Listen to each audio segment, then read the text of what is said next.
Good morning ma'am. ঠিক আছে তোরা তোদের ফিসগুলো এনেছিস তো? হ্যাঁ ম্যাম। ঠিক আছে নিয়ে আয় সবাই। তো বন্ধুরা, মাকে ভালোবেসে থাকলে লাইক আর সাবস্ক্রাইব করে দিও, আর কমেন্ট বক্সে মা বলে যেও।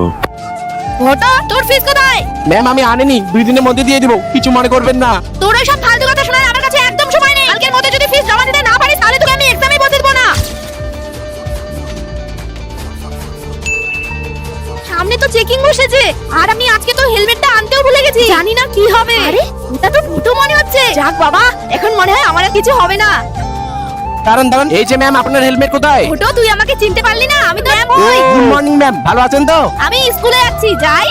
যাবেন ঠিক আছে, তার আগে 5000 টাকা ফাইন দিন, আপনার মাথায় হেলমেট নেই। ঘটো আমি তো তোর ম্যাডাম হই বাবা। আপনার ওই সব ফালতু কথা শোনার আমার কাছে সময় নেই, তাড়াতাড়ি 5000 টাকা ফাইন দিন, না হলে 10,000 টাকা চালান কাটবো।